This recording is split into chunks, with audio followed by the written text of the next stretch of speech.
Hello and good evening. You're watching the Policy Times, world's first policy and development media.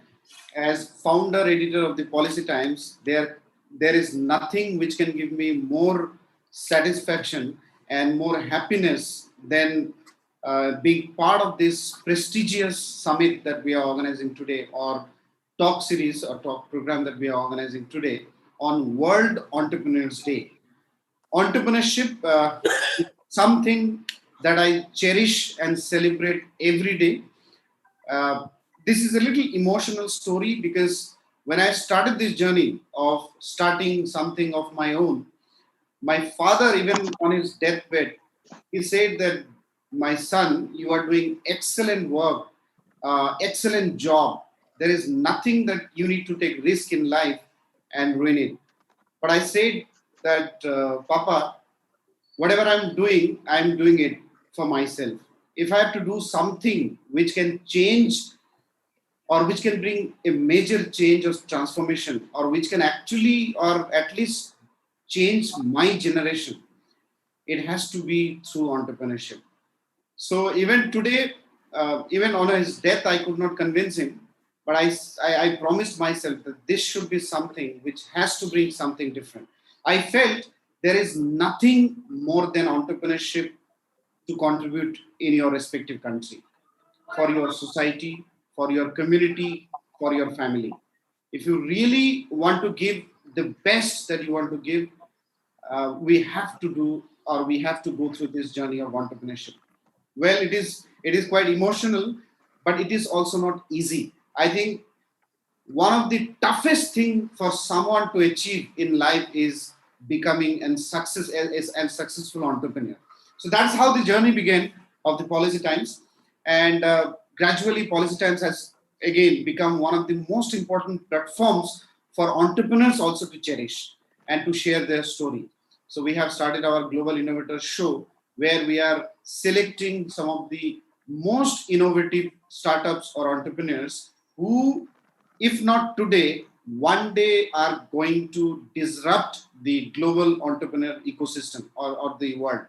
So this program that we do, and the Policy Times mission and vision, Dr. Sekhar has been really emotionally got associated with this journey. Firstly with me, then secondly with the Policy Times, and this Global Innovator Show is actually his brainchild in terms of doing something extra for our entrepreneurship community. So, not to further, I would request Dr. Sekhar to kindly give a small background about why we have started. Professor Mani, light is not there on my face. It's darkness is there. Yeah, if you can unmute yourself. So I would request Dr. Sekhar to kindly give a brief background about why we are hosting and celebrating this show. Why are we mentoring? How are we mentoring? And what is the journey? And then we can take the show forward.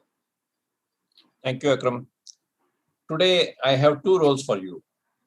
One is a moderator, and one, you are going to be an entrepreneur to speak as an entrepreneur, as a guest speaker in your own program. So be prepared for the second round now. Good that you have given a very good background to the whole thing. Akram and Policy Times, we know each other now for more than 4 years. Okay, we met each other oddly out of India in a foreign country, where I was invited when he was in Haque. I was invited by Minister of External Affairs to give a talk on blue economy, and from that time he has been very, very close to me. He is doing something wonderful, and I hope all of you will take full advantage. Today, fortunately, we have the second pillar of Policy Times. I would like him also. He is not one of those who likes to come and speak. So I have forced him to come and speak on this day so that the vision is known, so that the mission can be properly laid out, so that each one can take advantage. Each one can be a pillar to the other. Each one can be a good support to the others. No entrepreneurship grows unless there is a good support. The support mechanism has to be multifold. Now, my journey to entrepreneurship has also been little strange. Okay, I was a forced entrepreneur. In fact, I was in government for whatever reason, they gave me too senior post at too young an age. I found it too embarrassing to be on retirement post when I was only 35.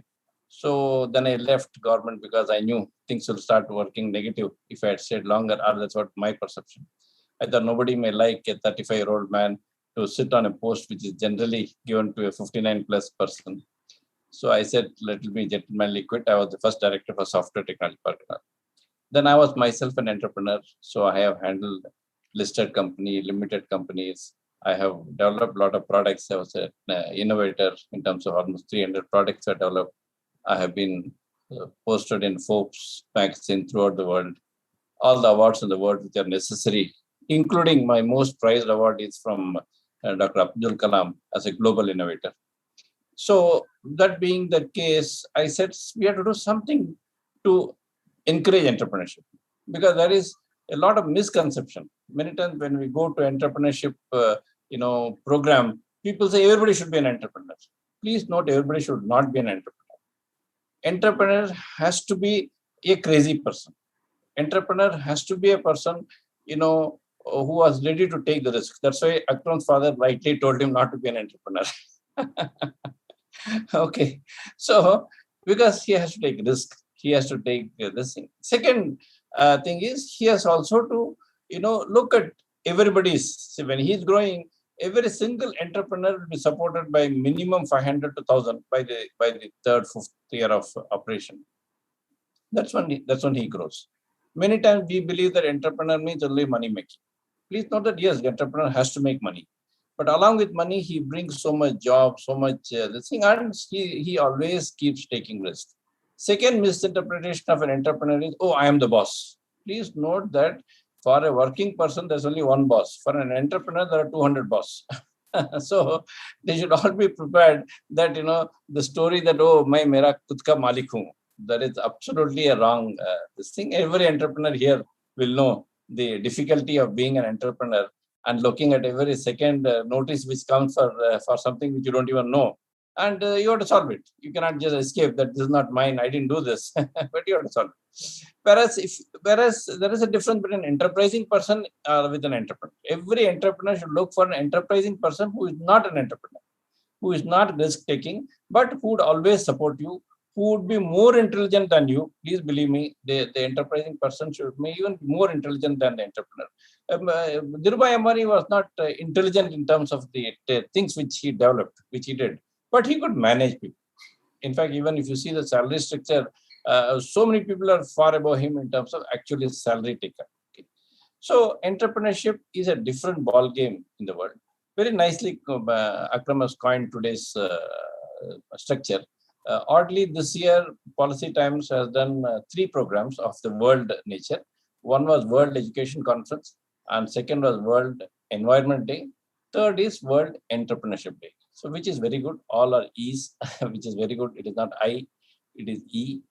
E is everything for, it is an enterprising word. It is an everlasting word. It is something which brings joy to everybody. And it is today we will have what we will do, what format we will use is, we will have a talk by the entrepreneurs first. I'll request the experts that I would request them to stay on so that they listen what the entrepreneurs' problems, what the entrepreneurs' opportunities, what the entrepreneurs, way forward, what they think, how they think.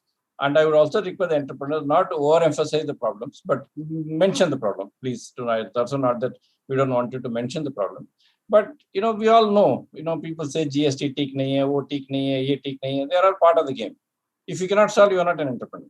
Because entrepreneur also should know that if the world is easy, everybody will be an entrepreneur. You don't require an entrepreneur if everything is, on a cakewalk. So everything has to be difficult so you succeed. Even when I was teaching, many of my fellow teachers will say, oh, these students are useless. I said, you are the most useless person, because if the student is good, they don't need you. Because if the student is good, why does he need a teacher? So students have to be students, then only teacher. Yes, there are some professors sitting, I can see. So they would all know that all successful professors would always teach a bad student as their asset. So that, it is a challenge for them to see that the bad student becomes an excellent outcome. That is what is the same way. And entrepreneurs' challenges should not be made as problems. Okay. So, but there are few challenges which have to be mentioned because they have to be solved, because we cannot just simply brush away everything as something which is, obvious. So filter it out, tell problems which are really a problem, not the normal thing which everybody, manpower nahi hai, ye nahi hai, wo nahi hai. These are all everybody's problem. Right from the biggest of the companies in the world to the smallest guy sitting in the kirana shop, they will say manpower is not something which they are getting it. And there again, there are ways of solving it, which will come separately. So I would like to start, I would like to, of course, what I would do is, I would first ask Akram to be an entrepreneur and talk so that he can later be the moderator. So now Akram is a speaker as an entrepreneur. Then I would, after about 3 people, I'll ask Salman to talk. Thank you. Thank you so much, Dr. Sekhar. Though I did not want to speak, actually, I wanted Mr. Salman Ahmed to speak and talk on behalf of the Policy Times and Policy Times journey. Maybe I'll request him. So I'll not speak and go deep into it. Why we have started? I work with media, I work with think tank, I work with business associations. By working with these 3 important organizations, I realized that these 3 are very powerful institutions in nation building. And we are a little crazy kind of person for nation building things. So no businessman or no one can convince me that forget nation building and let us talk about profit. Yeah, we do talk about profit, but no, even my family could not take the nation building concept from out of my head, even till today. They tried a lot. So now, what this crazy thing? How do we achieve it? So I realized this is the era where we have to bring these 3 institutions into a single platform, because think tank, media, business associations singularly are contributing marginally, but if they come together, they can be one of the most powerful institutions to contribute in nation building. And digitally in the 21st century, it is very much possible.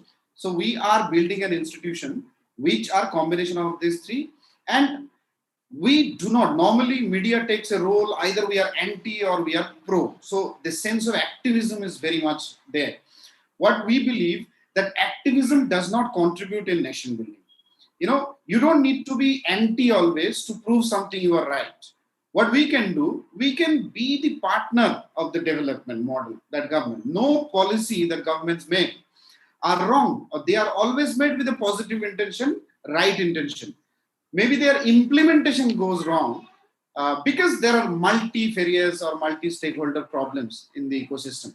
We thought, let us be the partner, let us be a physical, digital, global platform, and let us bring all relevant stakeholders who are important in achieving development for the nation. And that is why we have taken. So in my journey, what I realized, entrepreneurship is something which is very different. So, you got to be smart, you got to be intelligent, and you got to be hardworking. All 3 together, if you really want to be an entrepreneur. There is no chance or there is no escape. You can't say that, no, today I will not work, or for 5 days or 6 days, I don't want to work. Because if you are good hard worker, that is not enough. If you are not smart and intelligent. In job, you can survive. Even if you are a dumb worker, you can survive in jobs. You are only intelligent but not hardworking or smart, you can survive. So any of the one feature, you can survive in corporates or in jobs, but you cannot survive in entrepreneurship. The second, I realized that your planning is very important. Most of the time, what we make mistake, we do impulsive, entrepreneurship. I think we got to be extremely rational in terms of our approach, in terms of every strategy that we make, every money that we earn or every money that we spend. If it is not properly planned, a lot of trouble going to come. So entrepreneurship is quite difficult, but it is extremely satisfactory. There is no satisfaction in the world that can be better or greater than entrepreneurship. I will not go emotional into it, why we are doing, because I want my partner. So in the entrepreneurship journey, a right partner is also extremely important. And believe me, the growth of entrepreneurship, often people feel that I am the face of Policy Times, but my contribution, I often feel, is very minimal. It is just the face that you see, not much or more than that. I think on Policy Times became success because of the people who are here, also because of the entire ecosystem team that they help. For example, Salman Ahmed, who do not come in the camera often, but maybe this journey would not have been possible without the kind of support or unconditional support that he has given. And whenever I need anything, I think Salman, despite his all sort of problems, it is everyone in our life we have problems, right? But he never made me feel that I have a problem. And he always said that I will give you more than what you need, so that you never feel insecure, you never feel afraid, or you never feel alone in the journey. It is not that he has huge amount of money, but he has given his life's most important earnings to build something like the Policy Times. So it's more like an emotional journey. Secondly, my team.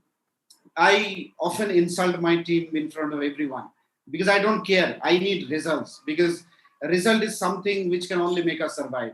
So, but the kind of hard work they put, the kind of energy they have given, the kind of dedication they have shown to achieve. So in this screen we see it's very easy, but in the background it's absolutely difficult to achieve what we have been achieving, and everything is because of the team that I have developed, and we work together. So I think I will not go deep into it. So all this come together makes entrepreneurship journey very, very nice. But it is one of the, if anyone wants to start something, I would request, do not start your business. Do not become an entrepreneur, do something else if you have all the options. If you do not have any options in life, then you come into something like this. So I would request actually my partner, my co-founder, and one of the I think best human being that I have ever met in my life, Mr. Salman. Before that, I also want to say that Dr.P.Sekhar came as an angel in the entire ecosystem. Because when we were struggling, when we were trying to get, every day we try to get a direction of what we are doing. Because I get lost in the journey every day. Then I need to think and come back into what we are thinking and what we should do. Right now, I have 10 projects, in front of me, which one to do, which one not to do. And now more and more projects are coming. So then Dr.P.Sekhar really came like an angel. He said, let us streamline things, let us keep focus. And he calls me at least minimum 5 to 10 times a day. And, to make Policy Times a success, he is more worried than me myself. So that kind of support that Dr.P.Sekhar has given in this ecosystem, I think if we could not have him, or if he would not have been in the ecosystem, I don't know where we would have been standing today. So I'll not go far. I'll request Dr. Salman Ahmed to kindly give why you have supported a cause like the Policy Times, and then we can directly go to our entrepreneurs. This show might get a little stressed because I don't know how we manage the time. Yeah, Mr. Salman Ahmed, please unmute yourself. Yes, sir. Thank you, Akram sir, and thank you, Sekhar sir, and all the dignitaries. Very good evening to all of you. So I'd love to speak more in my mother tongue, Hindi and Urdu, sometimes in English, with all your permission, because I feel a man can express himself much better in his mother tongue. So thank you, Akram sir, and thank you, Elder Sekhar sir. तो जी, आपने मेरे जिम्मे एक बहुत ही अहम सवाल दे दिया कि why I planned and why we met, and तो ये जर्नी कैसे स्टार्ट हुई. So I'll take 3 to 4 minutes. और इतने बड़े बड़े डिग्निटरीज और एंटरप्रेन्योर्स हैं कि I think we should give them opportunity because we want to hear from them. और मैं हमेशा से एक बात मैंने समझा है, सीखा है कि दुनिया में वो लोग जो बड़ा काम कर रहे हैं वो बड़े नहीं होते हैं, लेकिन जो लोग प्लेटफॉर्म देते हैं उन लोगों को वो बड़े होते हैं. और ये एंटरप्रेन्योर्स दुनिया में करते हैं, और एंटरप्रेन्योर्स हमेशा एक मिशन पे होते हैं.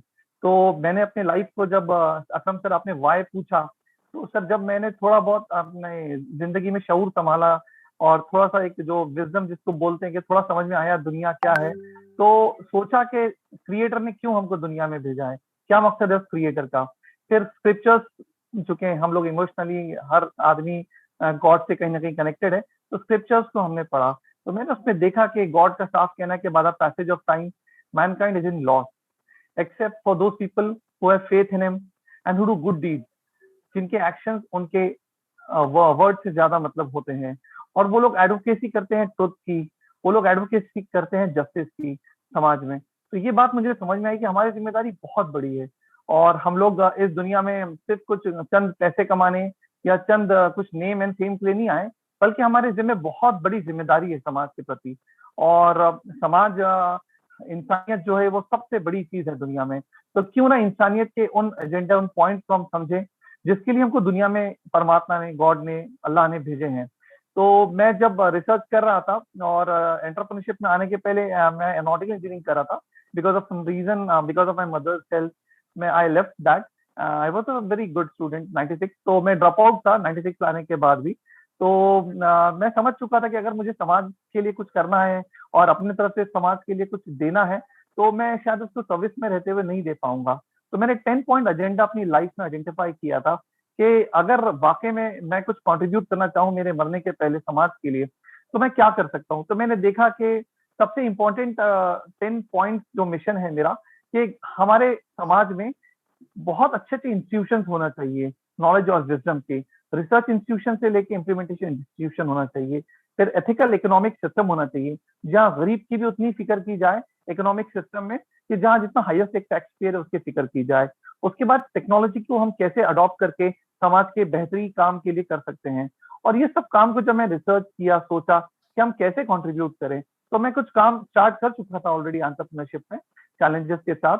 तो लेकिन मुझे ऐसा लगा कि मीडिया एक ऐसा काम है, एक ऐसा फेस है, और मीडिया एक ऐसा इंस्टीट्यूशन है जो सारे इन पॉइंट्स को बहुत ही जबरदस्त तरीके से एड्रेस कर सकता है। मैं एक इंसान होने के नाते, एक रिसोर्स लिमिटेड होने के नाते कितने इंस्टीट्यूशन खोल सकता हूँ, कितने टेक्नोलॉजिकल इंस्टीट्यूट खोल सकता हूँ, कितने नॉलेज और विजडम के हब्स खोल सकता हूँ, मैं कितने बड़े बड़े कॉर्पोरेट और बिजनेस अपने खोल सकता हूँ। मेरे लिए इतना पॉसिबल शायद नहीं है जिंदगी में। तो सोचा कि यार हम कर नहीं सकते हैं, लेकिन हम ऐसे लोगों को कनेक्ट तो कर सकते हैं, हम ऐसे लोगों के लिए समाज के थ्रू सॉल्यूशंस को दे सकते हैं। अल्टीमेटली हमारा ऑब्जेक्टिव दुनिया में सिर्फ पैसा कमाना नहीं है, ऐसे इंस्टीट्यूशन, ऐसे प्लेटफॉर्म्स को क्रिएट करना है, और उनके थ्रू जो अपना 10 पॉइंट मिशन जो मेरा पर्सनल है, और बाद में अक्रम सर भी वो 10 पॉइंट, बल्कि अक्रम सर का विजन और मिशन तो बहुत ही बड़ा है।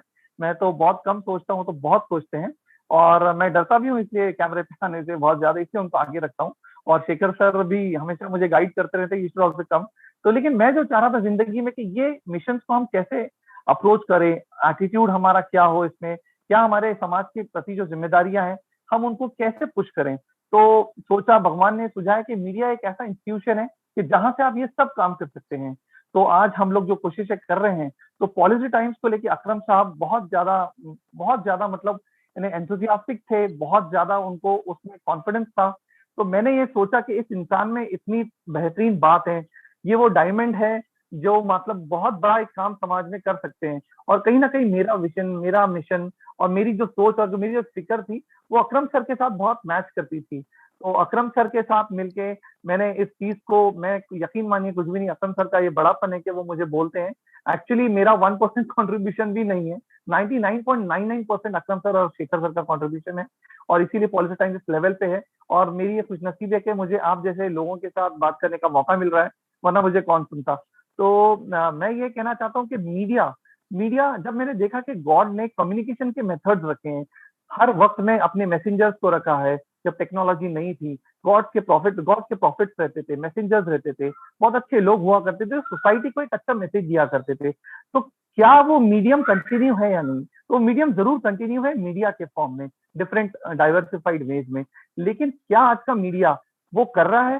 तो अकरम सर, हमने ये सोचा कि क्या ये मीडिया कर रहा है, तो क्यों नहीं कर रहा है, और अगर कर रहा है तो कहाँ क्या मिसिंग है। जैसे शेखर सर ने कहा कि कोई भी गवर्नमेंट खराब नहीं होती है, हर गवर्नमेंट, हर responsible institution of any given country वो चाहता है कि समाज के लोगों का भला हो। लेकिन प्रॉपर मिस कम्युनिकेशन की वजह से, या प्रॉपर मिस इंटरप्रिटेशन और प्रेजेंटेशन की वजह से, कहीं ना कहीं वो कम्युनिकेशन की गैप की वजह से बहुत ज्यादा सोसाइटी में कियोस होता है। तो मैं अकरम सर को यही रिक्वेस्ट किया कि सर, मेरा एक विजन है 10 पॉइंट एजेंडा में, एक मीडिया हो, और एक ऐसा मीडिया हो जो अकेडेमिया को भी एड्रेस करे, जो इंस्टीट्यूशन को भी एड्रेस करे, जो रिसर्च इंस्टीट्यूट को भी एड्रेस करे, जो एडवोकेसी करे सच्चाई की, अच्छाई की, सोसाइटी में एक स्टैब्लिशमेंट हो जस्टिस का, तो क्यों ना हम एक ऐसा मीडिया सर बनाते हैं और कोशिश करते हैं जिसमें वाकई में हमारा जो देश है भारत, इतना ब्यूटीफुल हमारे को भगवान ने कंट्री में पैदा किया और जिम्मेदारी दी है, तो क्यों ना इस देश के लोगों के लिए कुछ करते हैं सर। और देश के लोगों के साथ साथ जो इंटरनेशनल लेवल पे हम जहां तक एक्सप्लोर कर सकते हैं, रीच आउट कर सकते हैं, तो मीडिया एक ऐसा मीडियम है जिसके थ्रू हम फिजी आइलैंड तक, दुनिया के सबसे कोने के इंसान तक भी कांटेक्ट कर सकते हैं और उसके वेलबींग और उसके अंदर जो वेलफेयर का काम करना है उस तक हम उसको फायदा पहुंचाने की कोशिश कर सकते हैं। तो ये डॉट्स जो है कि भाई आप कैसे किसी इंसान को, कैसे किसी इंसान की जिंदगी में आप डॉट्स को कनेक्ट करके उसकी जिंदगी को बेहतर बना सकते हैं, तो मीडिया इसमें बहुत बेहतरीन और अहम रोल अदा कर सकता है। ये सारे पॉइंट जहन में थे और इसी की बुनियाद पर फिर पॉलिसी टाइम्स बना। और अकरम सर के साथ हमेशा एक बात रहती थी कि पॉलिसी बात बहुत होती है, एडवोकेसी नहीं होती है। सच्चाई के उस पर बात तो करने के लिए बहुत लोग हैं, लेकिन उसको इम्प्लीमेंट करने की फिक्र करने वाले लोग बहुत कम है। तो ऐसा मीडिया हम खड़ा करते हैं कि जो आने वाले वक्त में हमारे देश के लिए नहीं बल्कि ह्यूमैनिटी एट लार्ज के लिए बहुत बड़ा एक ट्रांसफॉर्मेशन, बहुत बड़ा एक कंट्रीब्यूशन कर सके। तो अल्टीमेटली ऑब्जेक्टिव यही है कि वो जो 10 पॉइंट मिशन जहन में है, वो 10 पॉइंट विजन मिशन और विजन को हम कैसे कनेक्ट करें। हम नहीं कर सकते हैं लेकिन करवा सकते हैं, हम कनेक्ट कर सकते हैं, कोऑर्डिनेट कर सकते हैं, नेटवर्क कर सकते हैं, अच्छा कम्युनिकेशन और अच्छे प्रॉपर मैसेजिंग के थ्रू, प्रॉपर डिस्कशन के थ्रू, प्रॉपर इंटरप्रिटेशन और प्रॉपर एनालिसिस के थ्रू हम लोग एक बहुत बड़ा काम समाज में कंट्रीब्यूट करते हैं। हमेशा देखा है कि analysis analysis and then paralysis, लेकिन मीडिया वो इंस्टीट्यूशन है जो अगर प्रॉपर एनालिसिस करे एक सही फॉर्म में, अच्छाई की बुनियाद बना के, तो बहुत बड़ा काम समाज में कर सकता है।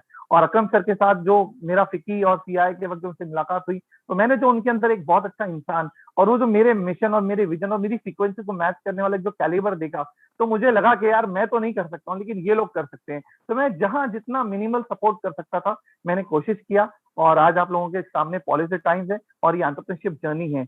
और एंटरप्रेन्योरशिप वही होती है जो समाज को एक सोल्यूशन देती है, इंसानियत के वेलबींग के लिए काम करती है। इतना मैंने अपनी इस लाइफ में समझा।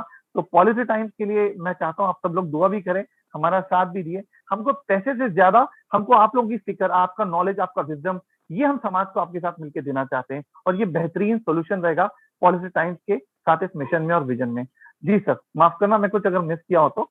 Shekhar sir, thank you I've taken 2 minutes more. well said, yeah, well said and well nicely presented. And I feel that people will be safe with policy times because people are always afraid of media. That media का ऐसा ये है कि कभी ये लोग धोखा देंगे। 2 रुपया नहीं दिया तो मेरा पूरा में कुछ नेगेटिव देंगे क्या? You can be assured that policy times will not do that. Okay, so even if money comes or doesn't come, this is from a horse's mouth. I'm not involved inside policy time. So they will always honor. They always want to do something good, and let the journey be together. Let there be like a toll. Let each be the pillar to the other. Let each be the shoulder for others to grow. So with that, I will hand over now to Akram as a moderator. Now you are no more an entrepreneur. So what we would generally do is each entrepreneur can talk for 5 minutes, and then whatever way Akram will try to guide. And then I would request the experts like Professor Murni and all it's an angel for you all. The amount of work he has done, the others also who are there, they would give the much needed guidance, much needed help, much needed support, which are there because the entrepreneur needs everything while going. Akram, please. Thank you. Thank you so much.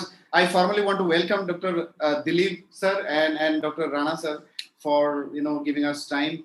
They are two pillars of Indian academia, and they are here. They will listen to our entrepreneurs and they will also share their experience and views of how they are also promoting entrepreneurship. I first and quickly want to come to our entrepreneurs. I will invite in a random sequence. I first want to invite ladies first, format, though 3 male already spoken, 3 men. So I would request Ms. Janani, Dr. Janani to kindly give us your journey, because one of our journey is very emotional and passionate. So each of the ventures we have established are very close to our heart. So Janani. Thank you, Akram. Thank you, Dr.Sekhar, and such a pleasure to hear from you too also, Salman. Always a pleasure to come and interact with folks on Policy Times. It's such a wonderful gathering of people. Hello, everybody. My name is Janani. I'm the co-founder of Biomonitor. Biomonitor is a healthcare startup based in Bangalore. And when we started about 7 years back, our goal was to help prevent the spread of life-threatening infections, be they in the hospital or in the community, say, for example, our homes, our offices, and so on and so forth.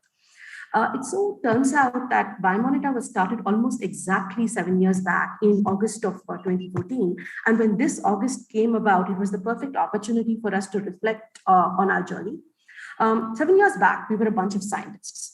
And we had a vision of creating this world where we could provide these risk-free or infection-free environments for people who are particularly vulnerable for infection. Say, you could be a chemotherapy patient or a dialysis patient or someone who's undergoing transplants, and you're particularly vulnerable to something like this. Or even a world where you could be suffering from tuberculosis and hence you were isolated in your homes because friends and family were, scared to come and visit you. But we were hoping we'd be able to devise technology that would be able to help this entire swath of people, right? How do you create these biosafe zones so vulnerable people are protected and people who have infections don't feel scared of spreading it to others? And 7 years later, we are in the situation where the world is probably reeling from one of the most devastating infections we have ever seen since the Spanish flu. So, in one sense, it feels affirming that the goal is still a very, very valid goal. But in another sense, it's a sad situation that we actually have to be in a position where something like this is needed. But what's also happened over the past 7 years is that while we started with a vision, we were also very fortunate in gathering together larger and larger networks of people who both, sort of agreed to this vision and supported it and have become part of this journey, so to speak. And so you start with a small core team of 3 to 4 people, and now you work with hundreds of people who are actually part of that journey. And that's really been a very, very affirming journey for us. So we actually had a chance to put together a little cartoon talking about this in our LinkedIn page today. And just, hour or so after that, I get the call from Akram saying that we're putting this event together. Do you want to come and say something? And it just seems so fortuitous. Again, 7 years back when we started, when we talked about support, and Dr. Sekhar talked about support, how important it is that entrepreneurship, entrepreneurs receive support and are able to actually convince people to support them on their journey. Well, at that point of time when we started, we thought support actually meant funding, right? I mean, you have a goal, you need the money, you need to be able to execute it, and you executed it, your job is actually done. But the one main thing we really learned over all this time is clearly that's not what support really means. And yes, 7 years back, we were supported by state and central governments with funding to start our journey. But along the way, firstly, I think our absolute biggest support has been the team that we've been able to put together. These are all incredibly competent, people who could have gone and done anything they wanted anywhere in the world, but they chose to work with us. When you reflect on something like that, it's really incredibly humbling. So whether you have, an IIT Madras gold medalist engineer with decades of experience in bringing products to market, who's decided that, Biomonitor is the place where he wants to put his efforts now, or whether it is, a leading doctor in a tertiary care hospital, an internist who has probably an entire ICU to manage, but still finds the time to work with us because they believe there is value. We are incredibly humbled by all of this support that we have received. Supported again by the team, supported also by our very first testers. It takes a certain level of courage and belief to want to take a new product which nobody else has ever used, especially in situations like a hospital, and be willing to deploy it. And yes, you could say, okay, go get whatever certification you have to, go prove that the tech is safe, but still your very first tester is a very, very special person. And it would be completely remiss on my part if I didn't specifically call out St. John's Hospital in Bangalore, incredible community, which is of course not just supported Biomonitor. They have a history of supporting startups and innovations that come into the medical environment, sort of stayed with us for all the initial versions where obviously, the first few devices you build definitely don't work. But today we have a world-class product which is helping ICUs of hospitals reduce environmental contamination, eliminate germs which could potentially spread infection in multiple hospital spaces. And it's really all thanks to those first testers who believed in us and who were, willing to take the risk along with us. Again, all those advisors, right? And both Akram and Salman spoke about the mentorship they received from Dr.P.Sekhar. And Biomonita has been fortunate to receive mentorship from an incredible array of people, whether they are people who had the technical knowledge and hence, they brought it to how the device was built, or whether they were people who basically even told us that, you guys think you're building a product and you want to go down this path. That's really not what you're doing. You need to find out what your stakeholders are actually looking for. And for encouraging us to ask the right questions, I think those kind of mentors and advice are absolutely invaluable. And India is a place where today, if I had a mentor or an advisor, I can't even give them equity. And entrepreneurs or startups are not rich companies which are even able to pay these advisors any money which makes any difference in their lives, right? So these are people who are giving time purely because they believe in that journey, and I think that's absolutely been incredible. We talked about one thing we wanted to change. I think this is one thing that we need to change. Startups need to be able to give their advisors a way to participate in their journey. I think that's absolutely critical. Countries all over the world do it. We should be able to do it too. So, in this entire swath of people, probably today over a couple of hundred people who've been part of our journey, opportunity for me representing Biomonita to say thank you. Last year, in the middle of this devastating pandemic, we were fortunate to actually get support from venture capital investment. So that's yet another list of people to add our thanks to. And all of these people have actually helped us today to bring to market probably what we think certainly the nation's most advanced air decontamination technology and at global standards. And we believe this has the potential to make an impact in these turbulent times. And we're looking forward to making an impact over the next 7 years as well. So thank you. Thank you. Thank you so much, Janani. Wonderful journey and wonderful innovation that you have brought in. And I'm sure this will become a big success and big disruption, positive disruption in the field of healthcare. I'll now quickly go to our next entrepreneur. Again, Govinda, whose couple of ventures have the potential of being the next unicorns from India. I think they have huge potential. I've studied them thoroughly. And I wish at the Policy Times platform, we will do the best, whatever we can, in terms of promoting them as the next successful startups.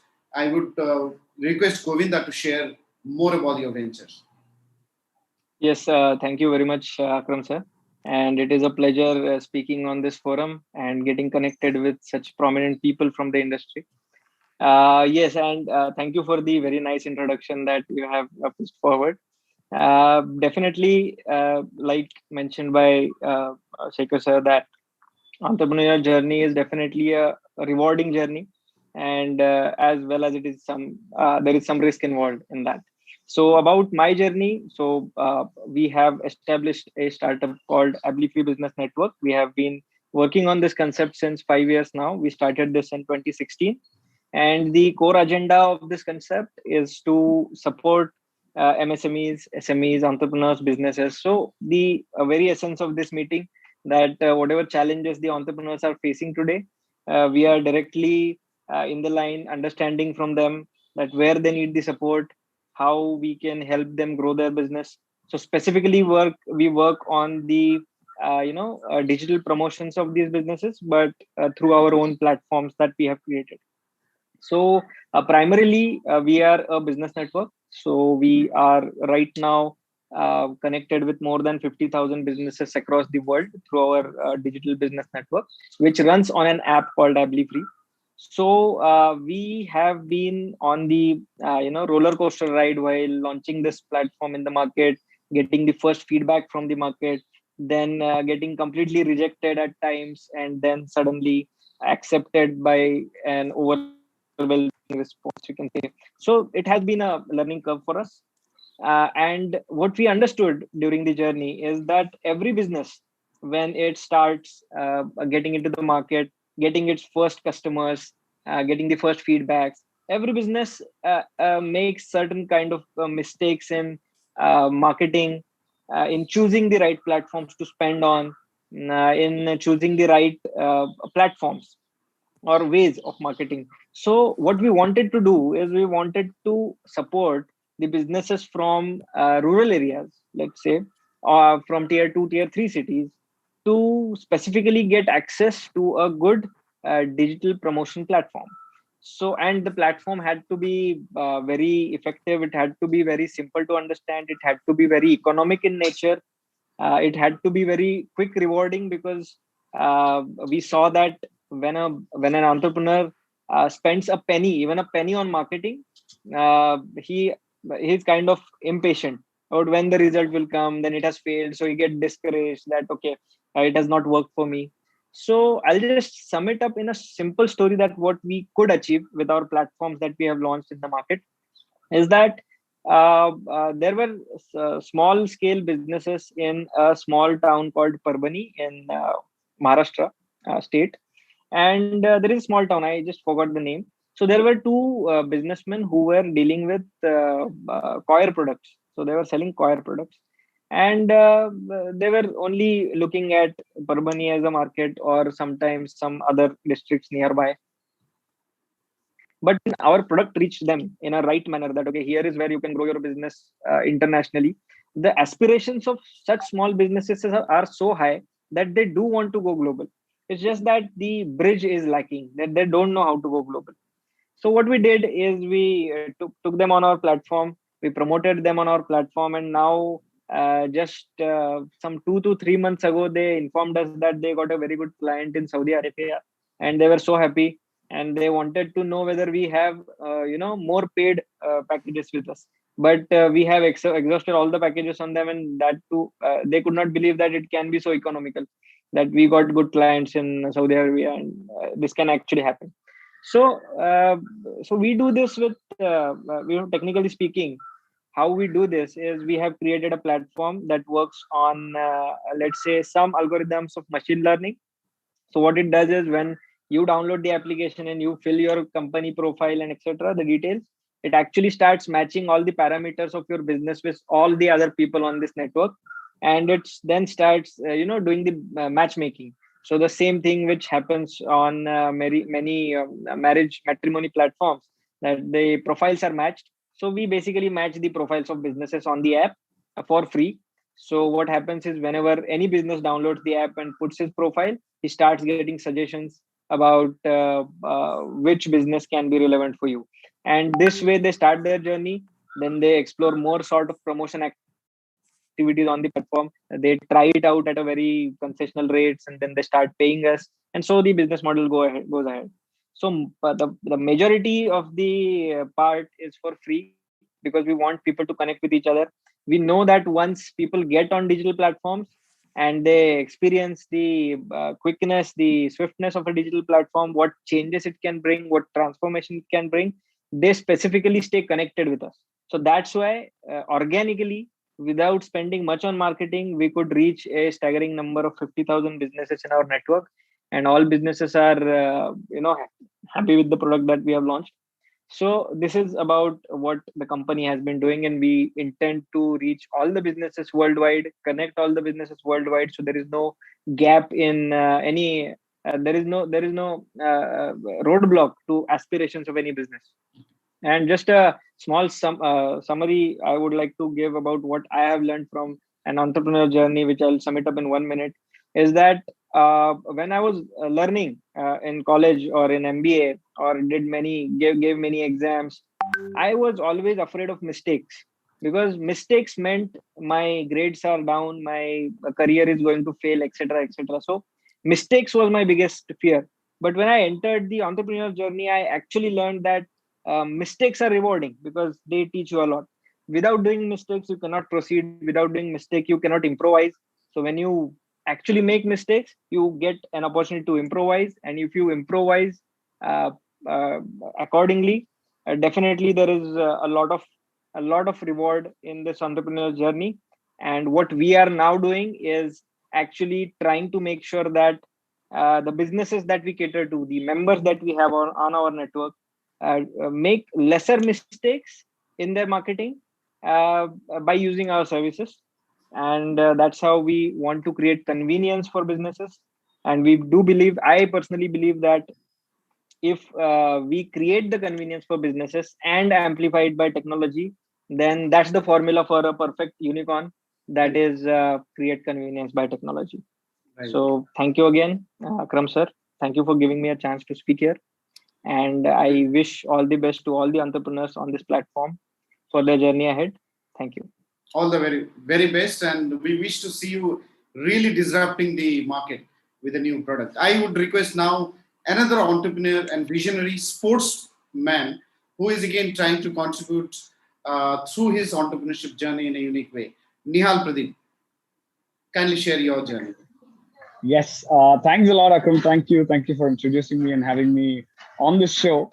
So, good evening, everybody. Good evening, and I'm so sorry if there's a lot of background noise because, like I mentioned initially, it's a small festival here, and then when Akram called me up today evening, I just couldn't refuse because today is World Entrepreneurs Day, and I just could not say no to that. And I'm so fortunate because today I'm getting to share this platform with a lot of amazing people. I can see some amazing speakers and industry experts, and also a lot of fellow entrepreneurs as well. And I feel this is really this is what entrepreneurship is all about. It's about creating that community, creating that ecosystem first and foremost, which a lot of people do not try to understand or comprehend. So to talk about what my startup does or what Dartle does is we're a based solution provider. What we do is we enough participatory sporting opportunities in the country, and people or students or children, especially, you talk about India as not getting enough global representation, especially in sports. I mean, we are such an amazing country. We are excelling at every other aspect in sports.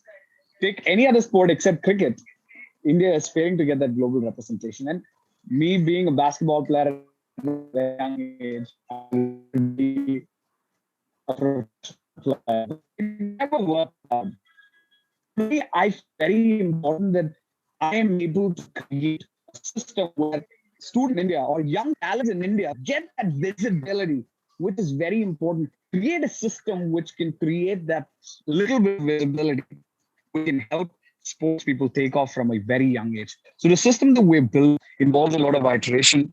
And what I need to emphasize is here today, what a lot of people neglect as part of entrepreneurship. Like Dr. Sekhar initially mentioned, you don't start a company because you simply want to. So I've seen a lot of people just come into entrepreneurship because they feel like, yes, this is a business. I can be my own boss, right? But this is much more than that. And I would like to borrow the words of what Govinda said. What entrepreneurship is really about is solving a problem and making a mistake because that mistake is rewarding. Because you are now getting the opportunity to become a transformative change. So you don't get into entrepreneurship because you simply want to, become a business owner. It has to be because there is a dream in your mind, there is a problem in your mind that you feel like is not letting you sleep. Because I've spent over 10 years trying to understand why sports in India is not where it is, why I was denied that why I could not become the sports person that I envisioned to be. I really wanted to be like the next LeBron James, or at least like the next Satnam Singh from India. But what I ended up being was a computer engineer from a college in Kerala, and I could not stop yet. If that was where I ended up being, I wanted to use that to transform sports in our country. And I started learning and I started researching, and it never let me sleep. Even to this day, I'm still here with you guys because I believe it is important for me to stay alert and stay attentive, even on, because even on the most, when the days you take off, when you decide to spend with your family, it's about keeping your ears and eyes open. And secondly, another very important aspect which a lot of people overlook is team. The importance of forming the right team and forming strategic alliances. Because it is, Dr. Janani mentioned that she got the support of St. John's Hospital in Bengaluru. And without having a support system, without having people who are willing, without having people who have that early adopter mindset coming on board with you, to take that risk, to try out a new product which is coming out very early in the market, you really won't succeed. And you need a team that is going to trust you, to believe in your vision, to make that vision their own, for people who are so good that they could be anybody, anywhere else in the world. Again, some borrowed words. If they choose to be with us, if you have the skill, if you can convince them to stay with you, and if you can convince other people to get on board and follow along to your vision, then that is very important. And you cannot just solve a problem on your own. Because what I've seen is when you start your company, you always think it's about funding, but that's not it.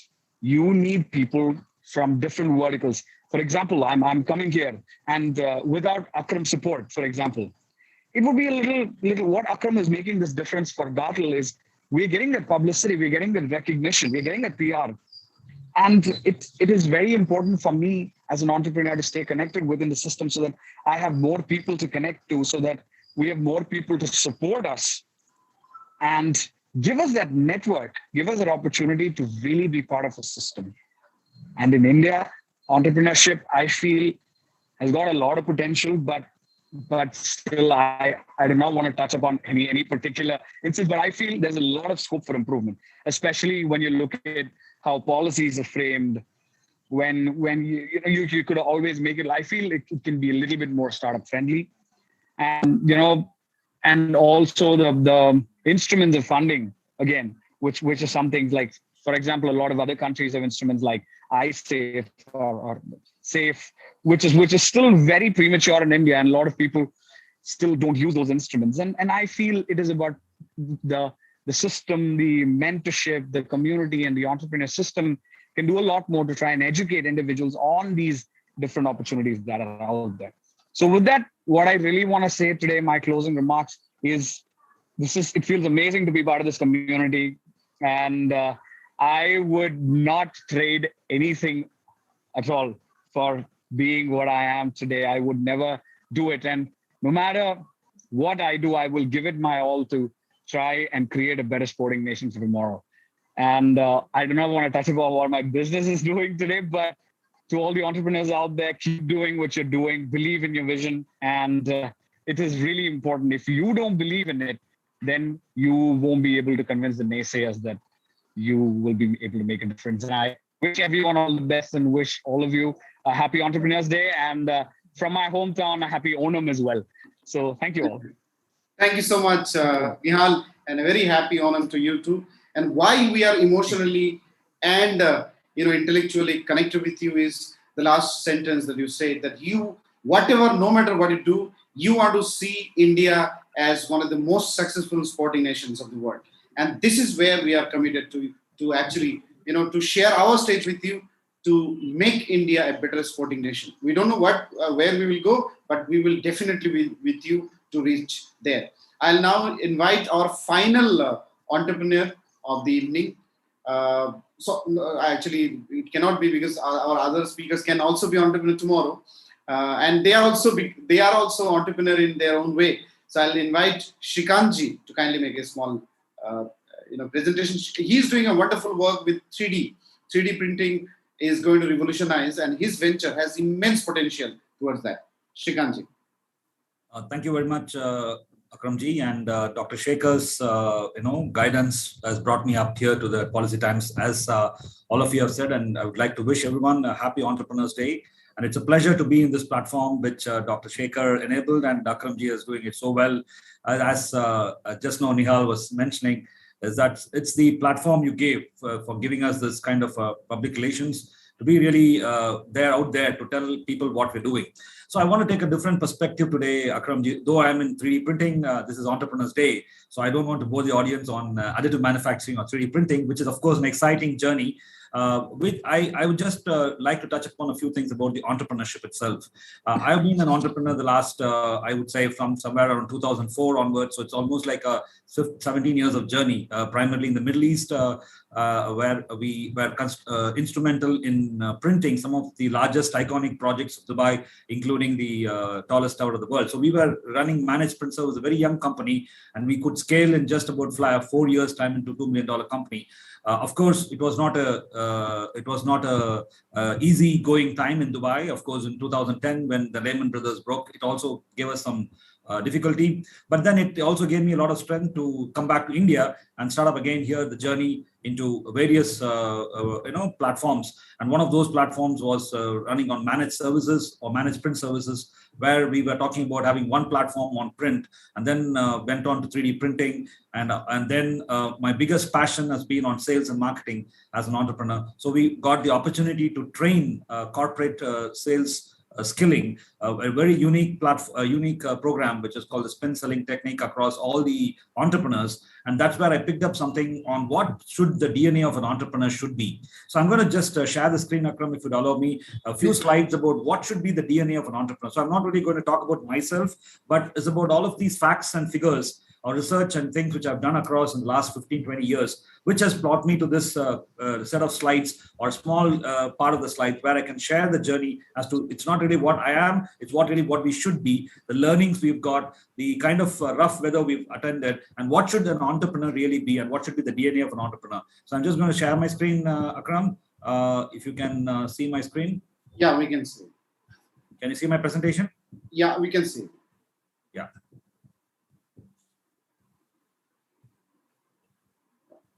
Okay, so DNA. I'm sure everybody is familiar with this cyclic chain, or you can say a molecule. It's a double helix chain, and they talk about this as a genetic code in any human being, right? So what should be the DNA of an entrepreneur really should be? So I'm going to touch upon a few points in a very short time. I'm going to rush through them, but I think it gives you a glimpse about what really an entrepreneur should be and what should he not be. So I think Nihal touched upon a couple of points, which I'm going to cover here as well, but good synchronous sync actually. So we have some topics here.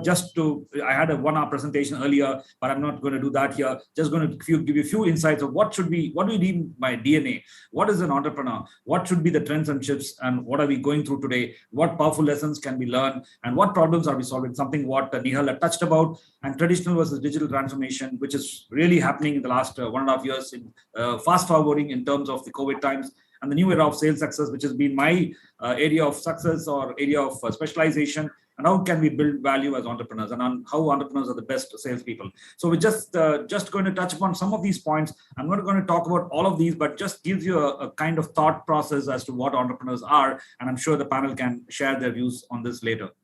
So entrepreneurs, I picked up this also from a guy called John Maxwell. He says about passionate about yourself and business. And are you passionate about yourself? So as Akram said, if you have nothing else to do, come to entrepreneurship. It's not that, but are you passionate enough? Are you yourself and your business? And if you cannot take that passion out of your journey and bring it into entrepreneurship, then don't be an entrepreneur. So I was passionate about sales skilling. I had my journey on working for a Dutch company in 1996, and I learned this skill called spin selling, and that became my passion. But it just, along with that, wherever I worked, it took me some passionate work around 3D printing and sales. So I coupled them and brought it into my consulting journey. So today I consult on 3D printing, and I also do a lot of sales skilling across corporates, my recent being TVS Motors and Indian Postal Department and other companies. So you need to be passionate. If you're not passionate, you can't do what you are really doing as an entrepreneur. That's the learning I learned. And you need to love what you're doing. There is not a single day where you cannot do what you're doing without loving what you're doing. So I can repeat that, I guess. So you have to really love what you're doing.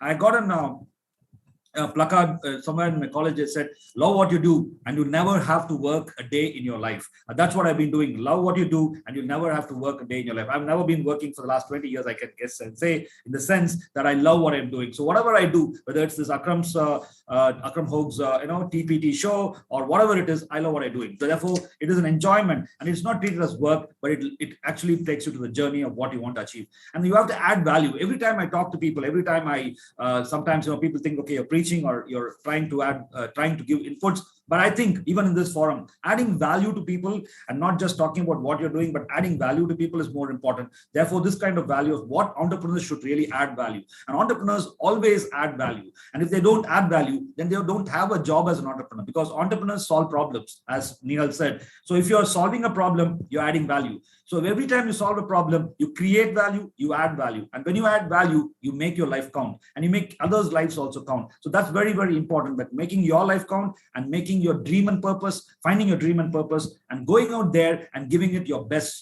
shot. And that's most important. Going out there, whatever the turbulence is. Again, Newell was talking about the turbulences in the market, but it's about what you go out and do there, giving out your best shot. We have had this many, many times, have had tough times, but then go out there and give it your best shot. And that's going to help you where you will always succeed. And where does the life of an entrepreneur begin? And again, in a seminar, John Maxwell told about comfort zone. I have a placard in my office which says, life begins at the end of your comfort zone. Life really begins at the end of your comfort zone. If you're at the comfort zone, you cannot be an entrepreneur, because you're always trying to solve some problem. You're always trying to add value. You're always at the end of your comfort zone, but that's where the life begins. And because that's the time where you can see the opportunity. You have the ability to see the opportunity. You have the ability to grab the opportunity.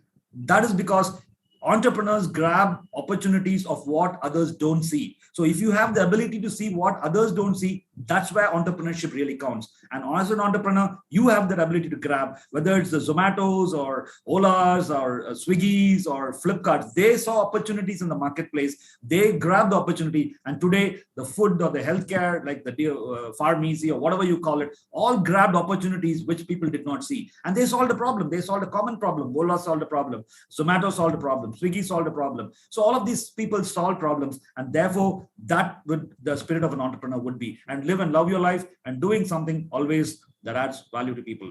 And quickly, you have to keep you in the game. You need to be in the game. You need to strongly have a desire to win. And if you don't have the desire to win, you will always be, trying to be laggards. But if you want to become an entrepreneur, you need to have a strong desire. Whatever happens, you win. You need to be the Dhoni of an entrepreneur, because Dhoni always gets into the play and he wants to win. Yeah, whether it's a Virat Kohli or a Dhoni, always there's a strong desire to win. And therefore, entrepreneurs like to win. Entrepreneurs never like to lose. Entrepreneurs like to score. They want to score. They want to prove a point to somebody. There might be so many naysayers who says, you can't do this, you can't do this, you can't start this, etc., etc. But entrepreneurs today, and that's what India needs, whether it's a traditional, lifestyle where your parents want to be an engineer, a doctor, and go to a job or a 9-to-5 job, start coding, working for an IT company. No, come out there. There's a bigger world.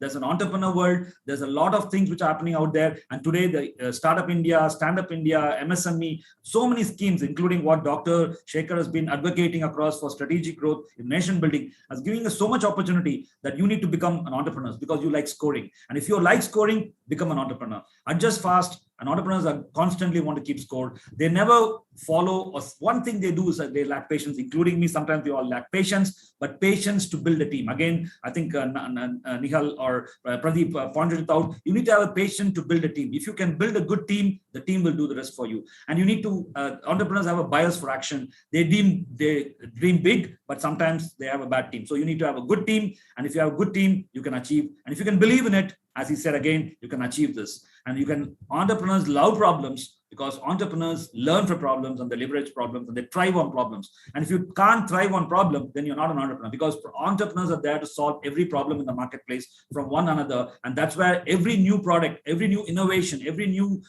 value addition service has come out of this problem solving enterprise, which the entrepreneurs like. And entrepreneurs understand the lack of emotional stamina and they literally seize the moment. And Stephen Covey in his one says, paradigms are powerful because they create the lens through which we see the world. And if you make small changes in life, you can change work on your attitude. You can make big and primary changes, work on your paradigm. And entrepreneurs like to get paradigm shifts in the marketplace. And just about leadership, again, Stephen Covey just talks about creating a blueprint, aligning with the technology or technically elegant system of work, empowering people, and really building a model.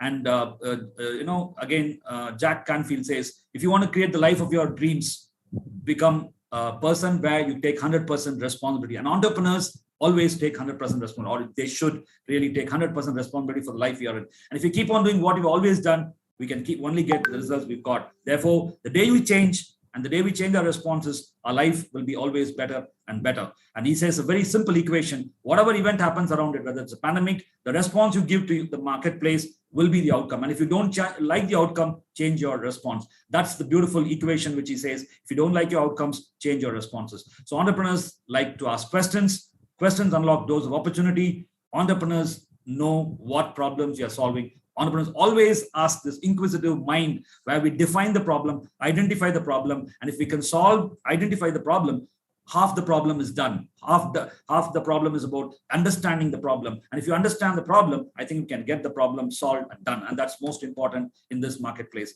And problems precede miracles. Problems encourage entrepreneurs, and problems gives you an opportunity. And sometimes you win, sometimes you lose, but just being there, and we want to be gratified. And the most important gratification for entrepreneurs is to prove something to themselves, and they have what it takes, the sense of confidence, and adverse situations also, we can really, really, really change. There's a growing change in scenario. There's an unprecedented opportunity for very thoughtful players. The past sales mechanism of pushing and selling and thrusting across products is no more. And that's what I teach in all my sales skilling programs. And transformation skilling is not about selling. We just tell them to stop selling, because you need to understand the deeper need of the client, deeper need of the marketplace. And that's what the spin technique tells you about, understanding the need of the customer. And if we can understand and being empathetic with the customer and know what the problems are and solve the problems, there's a new slogan called jobs to do. And if you can know what job you can do for a salesperson, you can definitely win. And that's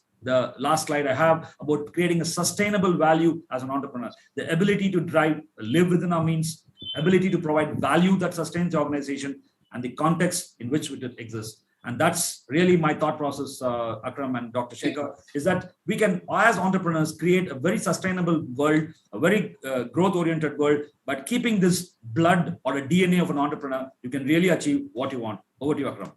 Thank you so much, Shrikantji, for actually giving a lot of, background about entrepreneurship and theory. So I'll quickly go to two of our eminent experts, educationists, who are joined.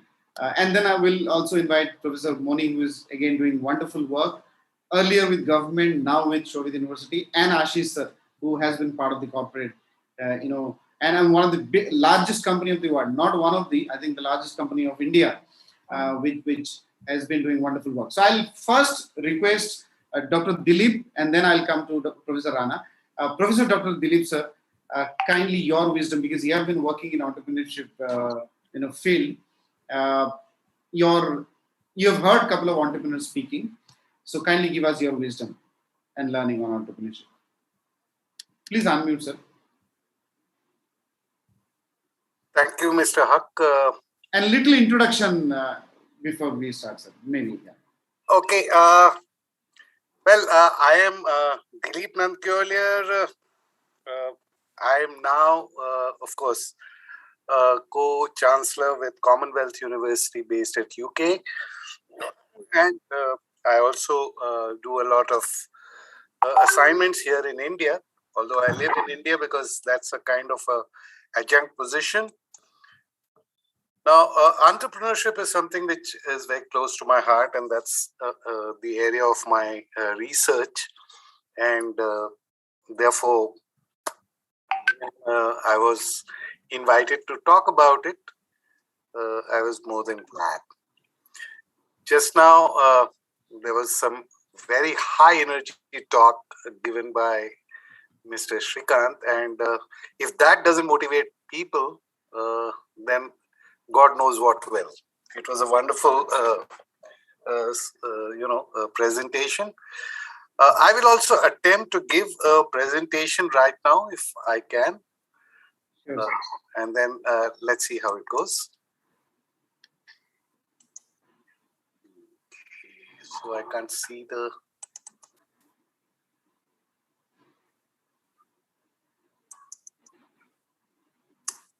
Just a moment, please. Right.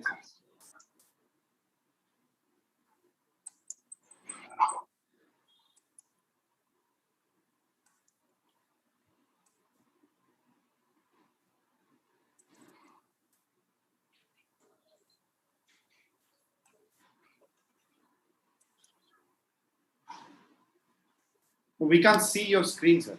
Yeah, that's exactly what I'm trying to do. Is it visible now? Now visible. You can see.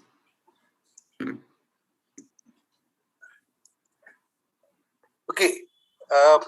As we all, I will take up from what Mr. Shrikant just said, and this COVID that has completely stunted everything. But the thing that was going to take some more time to come has now been catalyzed and has been brought forward. It is becoming an entrepreneur. So, can you see my screen, please? Yes, sir. We can see. We can see your screen. So this is what is, things that have been happening today.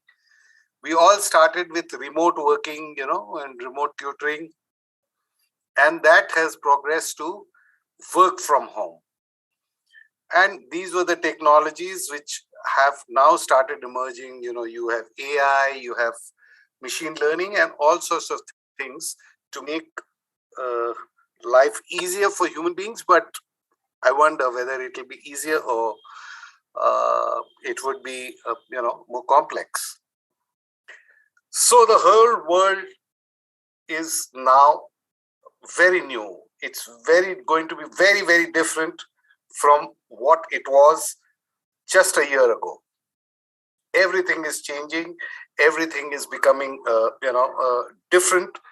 And we are going to now look at everything with a very different way of looking at it. So first it was my name, then my surname, an address, then for a while my words. Now it is a piece of paper that I need to prove my existence.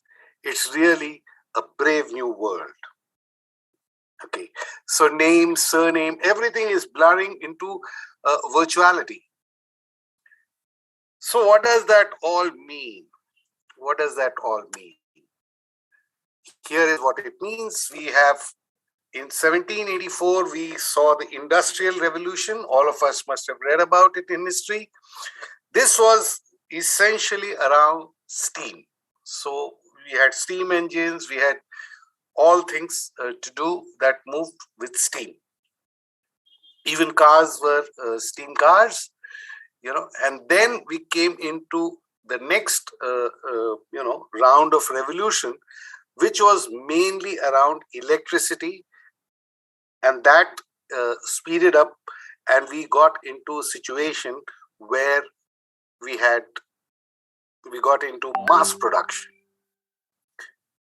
And then the next one came around maybe, the early 70s or absolutely late 60s, when computers and electronic equipment took over. And things got miniaturized, things became faster, etc. And now we have stepped into what is known as Industry 4.0, which is around the cyber world, which is around the data, which is around networks. Now, if you look at the entire thing, from Industry 1.0 to Industry 3.0, things happened, but they took a little time to happen. There was time to breathe. By the time we got into the later half of Industry 3.0, we started talking about what Bill Gates says, business at the speed of thought. everything started happening at the speed of thought. And it was being brought about in a fashion that, jobs were changing, the way things were going to happen were changing. Until now, just about everybody has completely changed. If you sit back and see what you were doing 10 years ago versus now, I would not have been able to reach out to all of you if there was no network, if there was no cyber physical system. And that has given rise to a different breed. An economy where instead of full-time employment and organizations contract with independent workers for a short-term engagement is called a gig economy. Now, this is what is emerging in the market today. You have heard that TCS and various very large companies have now already announced that 80% to 90% to even 100% of their staffs will work from home. So up until before COVID, there was a little bit of suspicion in the minds of the employer that if they allow people, because the technology was available, but if they allowed the employee to sit at home, then he will be bunking, he will be enjoying himself, but not delivering value or not being productive. The COVID has made them realize that no, the employee does want to work and will, provide good results. So now the companies are looking at cutting down costs. How would they do it? They do it only by saying that, okay, you can work from home. They will tell you that, okay, if your package is 10 lakhs, we'll give you 3, which is your sustenance. And then they will create milestones for which they will pay you, and you will get why 10 lakhs, even more. Now, that means uncertainty for people who are not good risk takers, who are not, winners, just like what Mr. Shrikant says, who are not Dhonis and Kohlis of the world. These are people who survive because they believe in themselves. Okay, it's like, there is an old saying that you must have heard, that the bird is not scared of sitting on a very weak branch because it has its faith in its wings, not on the branch. So that is where the world is leading to. And therefore, whether you like it or not, you have to become an entrepreneur, because now you have the freedom to work at more than one place. You don't have to be a full-time employee elsewhere. Now, to be able to do this, you have to be very good, and you have to have confidence in yourself, and you have, therefore, to become a gig worker. Okay, so that is the way that is going to happen and is already happening. Many of you must have heard of a term called net nomads. Okay, these are people who don't take a fixed job, and they are traveling around the world on using technology to get job contracts and do it. The situation is coming in India too. I mean, it's already there in India. So here is how the you can see the Boston Consulting Group has predicted the future of business, and you can see that this red is the gig working. So India is already 31% already there. India and China are leading the world in gig economy. Now it is for the educated and people like you and I who are entrepreneurial, to realize that this is the reality, and therefore that's the way forward. This is, of course, the big picture that I would. So another survey that has come from, that the millennials, 63% of them believe in gig work as a more important. So the future is being defined by the younger generations. My generation, the baby boomers, we are still the safe playing ones. But look at the way the millennials are talking about, the Gen X are talking about, and they are looking to break free. So here it is. These are the various kind of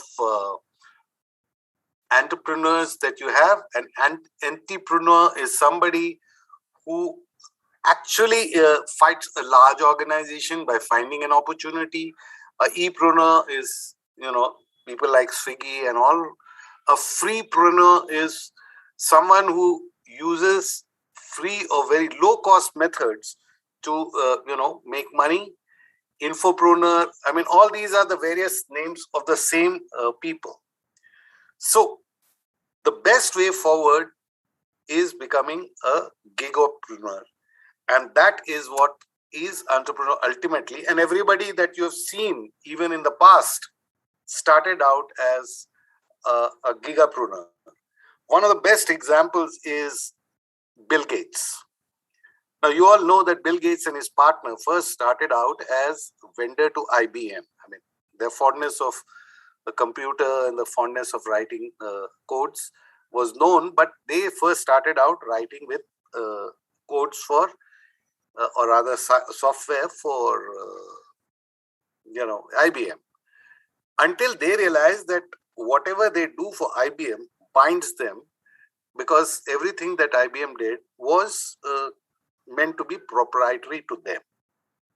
So Bill Gates realized that if he does keep doing that, he will not be able to move forward. And therefore he and of course his partner went and spoke to them that while we have sold you this, you have to permit them to sell it to others. Right, according to the IBM policy, they kicked them out and they were back on streets. It's around that time that you had these, I'm forgetting the name of this company, who were just starting out making computers, personal computers. Okay. And they went and said, and those people couldn't afford to buy software developed by Bill Gates. So they devised a method which could be afforded and could make them both rich. And that's when licensing of software started. And after that, like they say, the rest is history. That's what an entrepreneur can do, finding a way through a difficult situation, even when he's thrown out. Just like Mr. Srikanth said, you like to win, and you like to win on your own terms. So the reasons for becoming are that job market is in a strange state of limbo, and it will continue to be so. It's not to say that there aren't any jobs out there, but you can find something more lucrative and satisfying if you're willing to consider gig working or entrepreneurship. The employees are now becoming, like I told you, and therefore you need to create your own world. And that does not mean that you are your own boss. That means you're shaping a world in line with what the new normal is bringing to you and accepting the challenge to win. So here is what is the skill requirement according to World Economic Forum.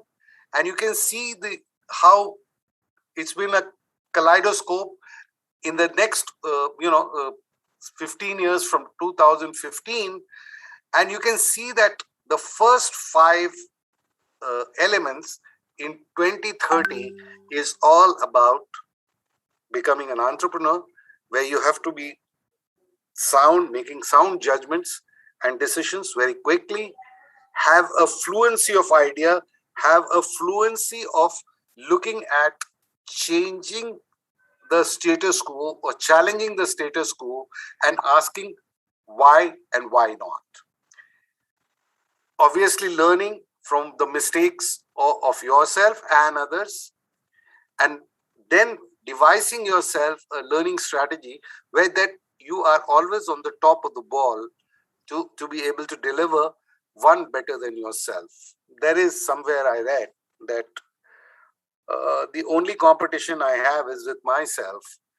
I need to get better than what I was a moment ago. That's what an entrepreneur is all about. And of course, originality is what makes an entrepreneur different from just a plain businessman. Okay, plain businessman can copy another product, has deeper pockets, may be successful. But an original thinker creates a new avenue. You just heard about Zomatos and Olas and Ubers. Before that, we have all heard about Dhirubhai Ambani, and no doubt about it that he was a true entrepreneur. The innovation he brought in was how he could source funds for very, very, very large businesses, some of them, jostling for, world rankings. That was the innovation, the ability to think. It was not that stock markets didn't exist, but look at what, the stock exchanges have become post Dhirubhai Ambani. Okay, and all of us are following that. So that's the entrepreneurial spirit that he had. And we all know that he started as a petrol bunk boy in Yemen. A petrol pump fellow is not even expected to be what Dhirubhai Ambani achieved. And, it's something that we all need to admire, whether we like it or not. His sons are carrying it forward, but they are not same as an entrepreneur that Dhirubhai is. They are good businessmen, but they are not entrepreneurs. So that's what is going to be the way forward, even if you're wanting to look for a job. And therefore, if that is going to be the way forward, you might as well become an entrepreneur. So here are the things that are required for a gigapreneur or an entrepreneur. Empathy. That's stepping into, somebody else's shoes and understanding what he feels, feeling and addressing a pain point. Now, this is what is at the crux, at the root of entrepreneurship, is addressing something that is paining us. So an entrepreneur is somebody who removes some kind of pain from the society. And that's why a criminal, he may have an ingenious way, an innovative way of committing a crime, but he leaves the pain, and therefore he is not an entrepreneur. That's the subtle difference. And obviously, because you're removing the pain point, you are automatically going to contribute to the society. So an enterprise, or once you realize that you exist for the betterment of the society, of the environment, of humanity, then you are an entrepreneur, even while you are doing a job. And last one, which Mr. Srikanth so energetically explained, was persistence and patience. So this is what it is. Now, this is something which I keep speaking to my students. It's very good to dream. So dreams lead to ideas. Ideas lead to thoughts. Thoughts lead to action. Actions lead to achievement. And that actually leads to success. So an entrepreneur or a gigpreneur says, I'm creating the life of my own dreams. And what is a person? What is a man if he does not have a dream? The entrepreneur, the only difference between everybody else and an entrepreneur is that he has the courage to convert the dream into reality. So with that, thank you so much. I hope I haven't taken too much of your time. And I hope today on Entrepreneurship Day, let's all pledge that whatever the age we are, whatever our station in life, we will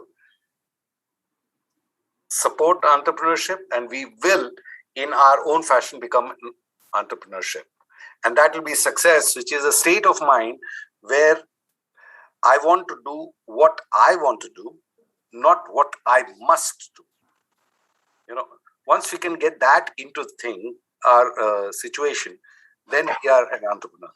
Thank you very much, and thank you for your time. Thank you. Thank you so much, Honorable Co-Chancellor. A really informative and enlightening presentation by you that shows the kind of, I think, again, the statement that you said, if this does not motivate someone to be an entrepreneur, then what will? I mean, after the presentation, I can only say that. I would straight away, we are a little late, we're going late. I'll straight away go to our next, another renowned academician, Professor Dr. Rana Singh. Sir, kindly share your wisdom. Thank you very much. It was an absolute pleasure, privilege, honor, and delight to be witnessing and listening to the eminent galaxy of speakers before me.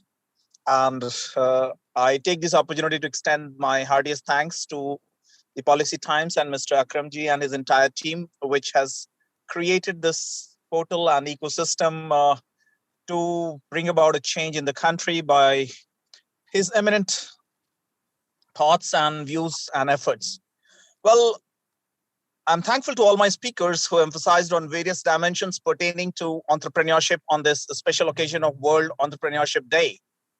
I'll start with some facts, figures, and statistics, with India being almost one of the largest countries in terms of its population, with almost 17.68% of world population, and with close to around 9% of the global unicorns, the last of them being Upgrad, which few days back in the last week got upgraded into the form of a unicorn. And we know that unicorn is a company which has a market valuation of more than $1 billion. Now, let us understand entrepreneurship. I'm sure every entrepreneur today was talking his or her thoughts about the pains, the pangs, and the journey of entrepreneurship. Well, let's talk about the excellence which has been created by some of the top-notch entrepreneurs of the country.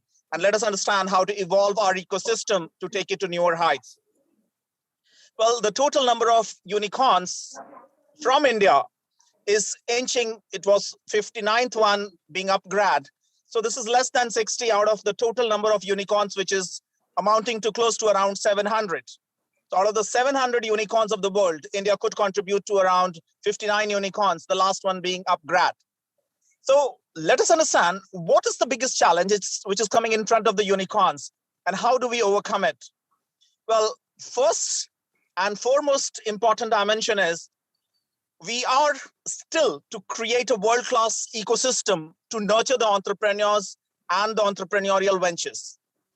Well, a few years back, I remember when we had the previous vice chairman, Dr. Arvind Pangaryaji, who is a professor with University of Columbia in economics. He was the first one who could drive this initiative and launched Atal Incubation Mission. And under his dynamic leadership, we could see some incubator centers coming in the country. And they were very few. And they got the financial support of close to the tune of around 10 crores. Then way back in around 2000, we could see the genesis of Technology Development Board, Government of India under the Ministry of Science and Technology. So TDB started funding the new ventures pertaining to technology. So yes, the new millennium could witness the forces coming from the government to promote the culture of entrepreneurship and the funding support to the entrepreneurs, which has culminated into various startups. And our Honorable Prime Minister, Shri Narendra Modi ji, has been one of the driving force in form of emphasizing on Startup India, Atmanirbhar Bharat, and many such ventures to give a catalytic boost to all our entrepreneurs. Now, let us take an example of Google.com, which saw its genesis from US, from University of Stanford, in form of two PhD scholars who came together and gave it the shape of a company, which the whole world now looks at it for its brilliance, excellence, and for its entirely new initiative. So now the government has also started emphasizing the focus on research and development at the universities and higher educational institutions. The latest document of national education policy, you will be surprised to know, when I conducted the qualitative research on the national education policy of 2020, we could see the word research 150 times, innovation 25 times. So at least we can see that the emphasis on research and innovation has started increasing. And I'll also talk about the statistics. Out of the 1,300 world-class universities, India could not find any of its universities or higher educational institutions in top 100. And there were 3 institutions, higher educational institutions from India, a couple of IITs and 1 Indian Institute of Science, which figured in the top 200. From 100 to 200, there were 3 Indian institutions. Well, it's high time for us as policymakers, as educationists, as well as the bureaucrats, for us to understand that it is very important for us to focus on creating an ecosystem of innovation and entrepreneurship in all higher educational institutions and universities by creating a center of excellence in entrepreneurship in every Indian university with optimal funding support from central government and state government, so that the young entrepreneurs do get some financial support to experiment on their new ideas, initiatives, and thought processes which they can leverage. Well, we have been looking at some Series 1 funding, Series 2 funding, Series 3 funding from various venture capitalists, and we feel happy about these millions of US dollars. But these fundings are coming to those companies which have a strong traction of cash flows as well as the projected cash flows. But the real challenge lies in getting the initial seed support, initial seed funding for people, especially coming from the rural background, semi-urban background, as well as from the urban background. So it's time for us to strengthen our existing ecosystem for the young and budding entrepreneurs, as well as edupreneurs. When I say edupreneurs, well, there are 2 percentages which has been earmarked. In higher education, we are looking forward to have 50% gross enrollment ratio. And in primary education, we are looking forward to have 100% gross enrollment ratio in the next 10 to 15 years. And this would require a massive investment and massive focus by young edupreneurs. And I'm sure the government in itself is not competent enough to focus on creating such a large infrastructure. So which would require young edupreneurs to come forward and to create such an enabling ecosystem. So I once again take this opportunity to thank the Policy Times as well as our Indian government, which is working very strongly towards creating a strong ecosystem. And even let's take an example of our UP government, which has been funding the incubators. And we as academicians, we have been talking about creating incubation centers. We at Sanskriti University, we have established our own incubation center for the young and budding entrepreneurs. And I'm thankful to UGC, which has introduced the culture of innovation and entrepreneurship in all the undergraduate programs of the country, which is going to give a catalytic boost in the times to come. I'm thankful to the organizers once again. Due to paucity of time, let me just summarize. We, in the years to come, we have a major challenge in front of us to take the 9% market share of our unicorns in the country to newer heights, to at least take it to 18%, which would be pro rata of our population. Thank you very much. Have a wonderful day ahead. Thanks a lot. Thank you. Thank you so much, Honorable Vice Chancellor, for the wisdom and excellent, outlook that you have developed, and also the vision you have given to the country. And to us, you have given us a huge responsibility of taking the unicorn to the 18%, which will contribute immensely in the ecosystem. So I'm really thankful to Professor Dr. Dilip sir and Professor Dr. Rana for being with us. Now I will hand over the floor to Dr. P.Sekhar to kindly take the proceedings further. Thank you. It is very nice to see professors talking of unicorns. Usually academicians, we believe, are away from unicorns and these numbers. And so enlightening to see Dr. Dilip also as a person representing Commonwealth University and Dr. Rana representing Sanskrit University. And this is what India is going to be. This is what entrepreneurs can expect. Otherwise, even generally the universities feel, oh, we are away from industry. You do our job, come and write my exam and go. If you're passing, we will give you credits. If you're not passing, it is for you to come again. So people like them and many more who are all very, very well placed and encouraging and trying to set up innovation centers, trying to set up entrepreneurship centers, and very good to see them. Now we have our final two excellent speakers. We have Professor Moni, who was the Director General of National Informatics Center. As you can see, NIC was in the forefront of the modernization of India. They have done immense work in terms of the most complex solutions, which the world will never know how and what way it can happen. And Professor Moni has almost been a very big specialist in agriculture, agro technology, artificial intelligence, you name it, and he is there. We would like him to impart his knowledge and advice to the entrepreneurs and to the world at large. And of course, the time is only 5 minutes because of the shortage. I'm sure he knows how to present it in the shortest possible time. Professor Moni. Thank you very much, Professor Dr. Sekhar and Mr. Akram Haque. And I was also very happy to listen to the speakers before me. Since Dr. Sekhar has given me 5 minutes, let me put 5 points that the potentials are limitless in India. Even though we have enough number of higher educational institutions in the form of IITs, NITs, IIITs, agricultural universities, central universities, 4,500 engineering colleges, more than 18,000 non-engineering colleges, but we are not in a position to create the entrepreneurship at the grassroots level. Entrepreneurship now stays at the tier 1 cities. And nation's development, nation has got about more than 6.25 lakhs villages, and villages are complex in nature. And India, India has to create a lot of entrepreneurship for grassroots level economy, that is rural economy.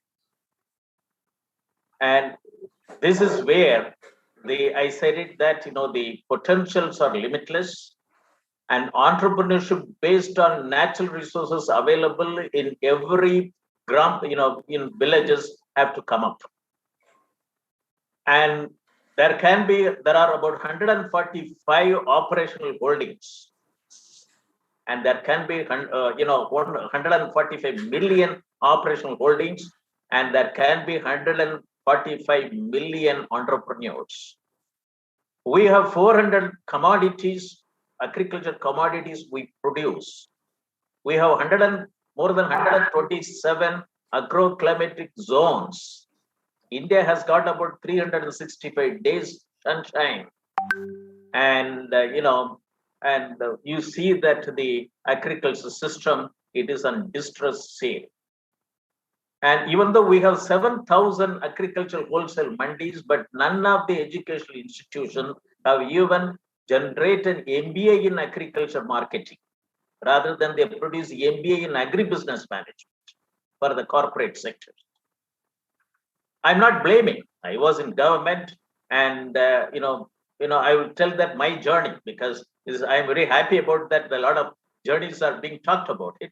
I was instrumental for 512 districts computerization way back in '87. I put 28 sectoral database development program under the title DISNIC, and also comprehensive village level information system. So many educational institutions are there in the country. We don't have even a comprehensive village level information system, comprehensive agricultural resources information system in the country. So it is essential to exploit, you have natural resource, management based development in the country. Second is that rural economy is very important. It consists of agriculture, industry, and health. education and finance are the denominators. And that is the reason only when I initiated after 1987 operations of 28 sectoral database development program. And that time there was no technology, not much good information technology. And we were able to bring in some sort of an information revolution. Today we have got 7,030 districts in the country. Now you come to 1995. When Rio 8 Summit gave a lot of recommendations, I took Agenda 21, Chapter 14, Sustainable Information System on Agriculture, and Rural Development.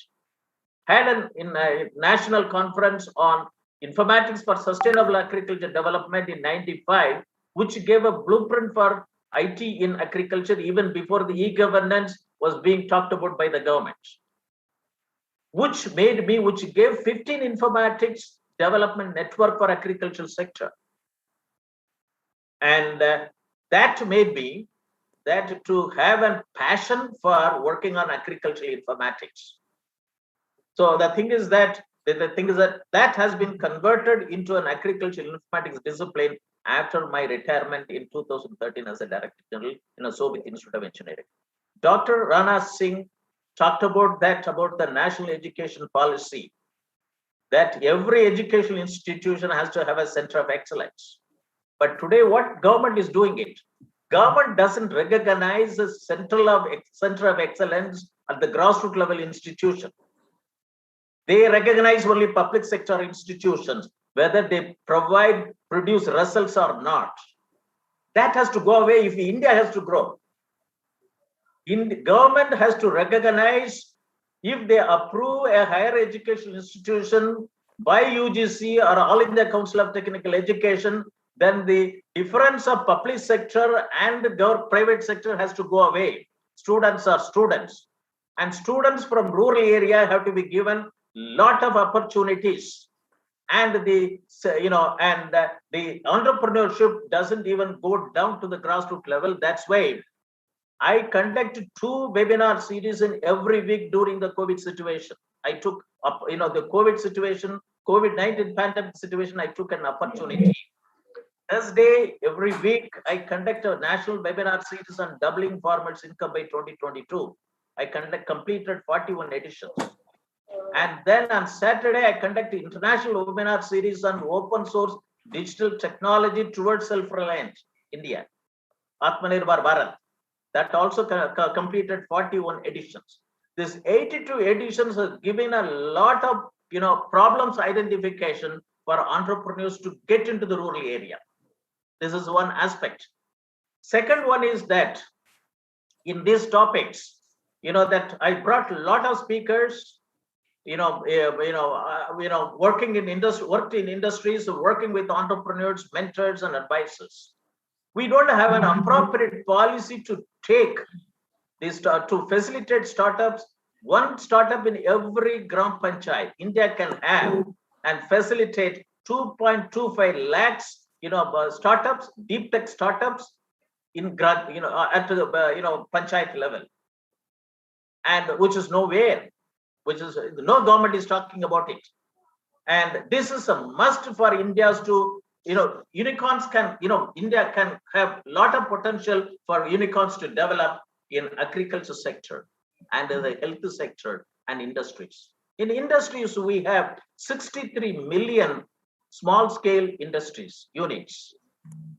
And if they would like to globalize, and we have Make in India, Startup India and Stand Up India. And if the 63 million small scale units and the lakhs and lakhs of Khadi village industries are not digitalized, and Indian local economy is not going to be, improved upon, they cannot run from pillar to post. And they have to be globalized. Every small scale unit has to have an, portal identification, URL. And so this is another area, even though I talked about digital SME in an invited talk at Madras Institute of Technology in 2004. Industry 4.0 comes in 2010 by Germany. And Government of India talks about 2016 Industry 4.0. but it has not even come down to this, the SMEs. So I know one of the speaker very nicely said it. Those who are looking for a long-term, the permanent job are called entrepreneurs. I think that the government, both the central government and state government, has to come out of this entrepreneurship. All entrepreneur policies are being prepared by the entrepreneurship. And if they are not even entrepreneur, agriculture waste is around $12 billion in the country. 12 billion. You take banana, waste after the crop is done, from the pseudo stem, it could generate 13,000 crores per annum. Banana pseudo stem alone. Why it is not happening in this country? We have 450 agriculture colleges, 100 ICR institutions, 75 agricultural university, so many, other NGOs. There are empty number of NGOs. Number of NGOs are more than number of villages in the country. And where why is not taking place? One commodity, 13,000 crores per annum from the banana, pseudo stem alone. And and that's why I started that. The first this country, India has got potentials are limitless. Only thing is that I agree with the doctor. I think Dr. Sekhar said it, that entrepreneurship, the terminology which he has used it, and I think that India has to have full of entrepreneurship. We should allow them to walk, and all educational institutions, new education policy, this 4,500 engineering colleges, 22,000 non-engineering colleges have to be a place for entrepreneurship. Many of the institutes, you take IITs, the engineering graduates go to IIM after their BTech for management discipline. Why can't the IITs generate them as entrepreneurs?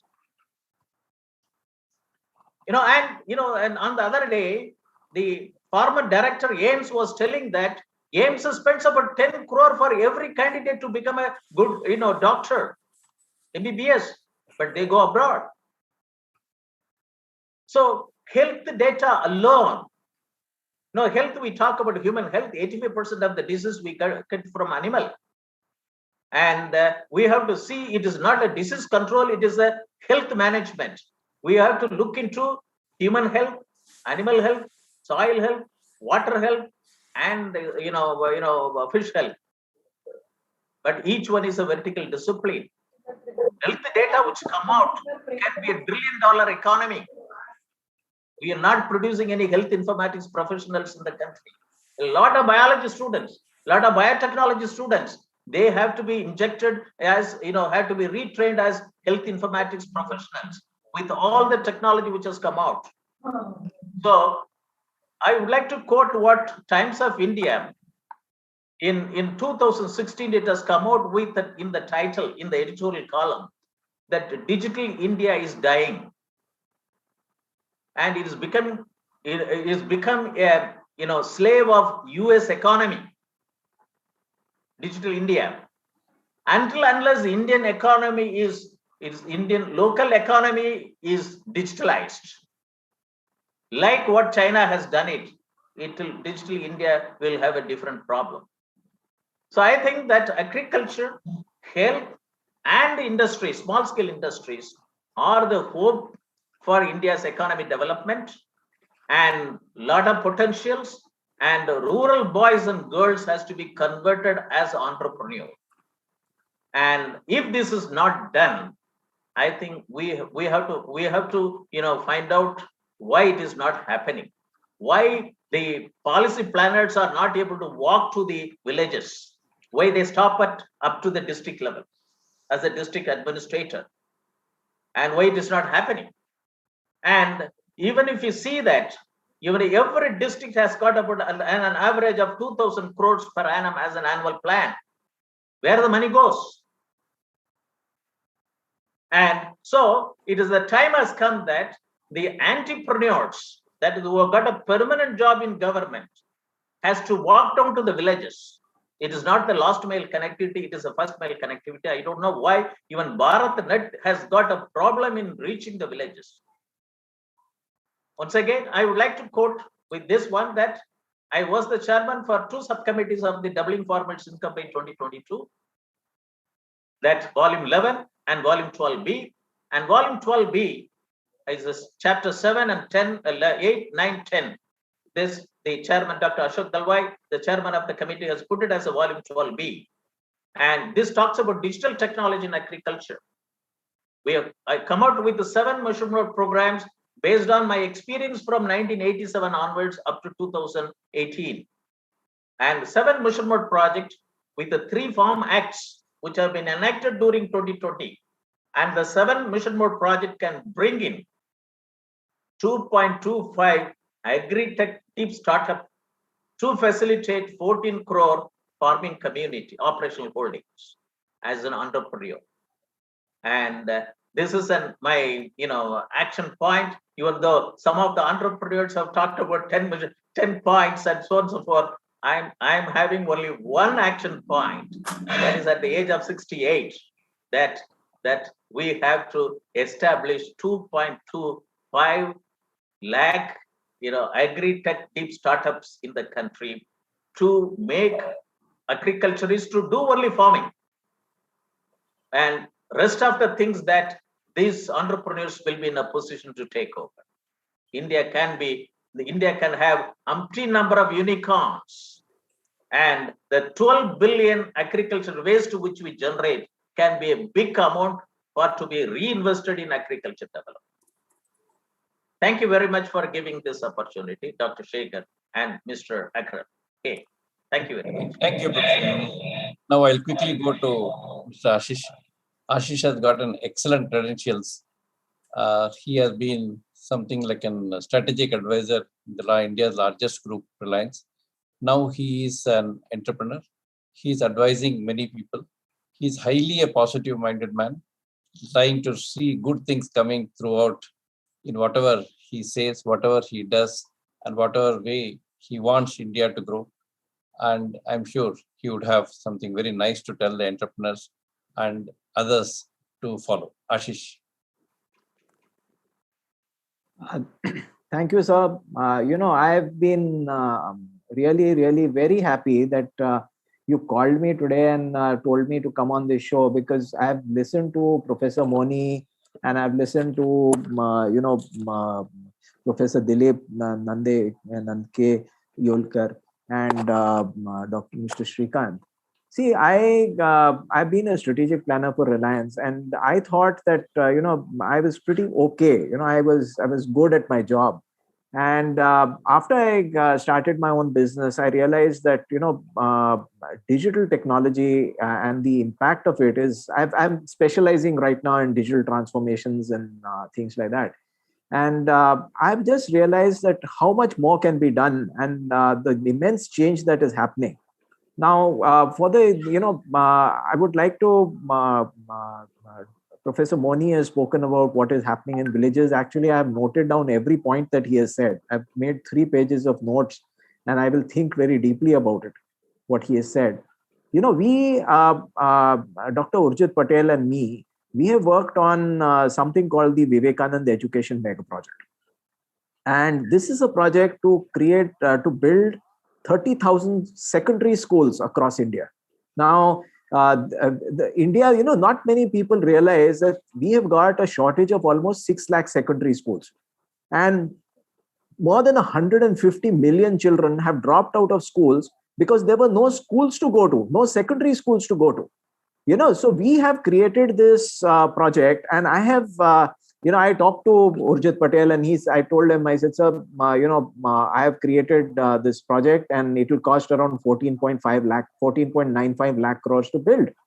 And I want to make it in such a way that the government of India doesn't have to put in any cash into this project. So we have finalized this plan. I mean, I have put it together. It's got 14 different sources of finance to raise around 14.95 lakh crores. And most of the schools, 80% of them are going to be in rural areas. Now, how do we, I'll just give you one idea about how we are going to do this.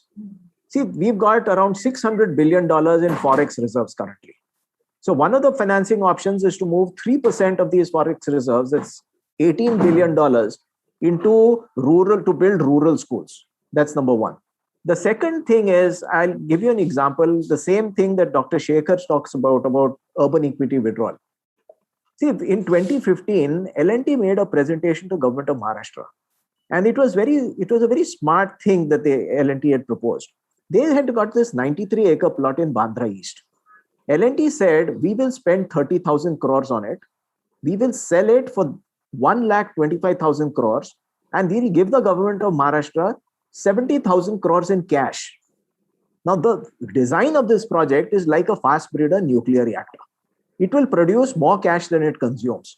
So I have a lot of my schemes have been built around urban equity withdrawal. And for instance, the entire Mumbai Eastern waterfront, which I have designed, is based on that. But what the project will do is more important. It's not just developing the old Mumbai port area. That project will put in almost 1,80,000 crores in cash into rural Maharashtra. That is the main thing in it. It will build 60,000 check dams. It will build 2,000 secondary schools. It will build 3,000 hospitals, 300 hospitals.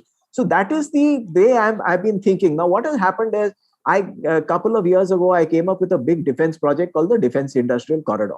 I went and met Manohar Parrikar about it. The government, of all my projects, the government has taken only the defense project. It came in the 2018 union budget. But if you ask me, what is the thing that I really want? It is the school project. I want the school project to take off within government to build those 30,000 schools.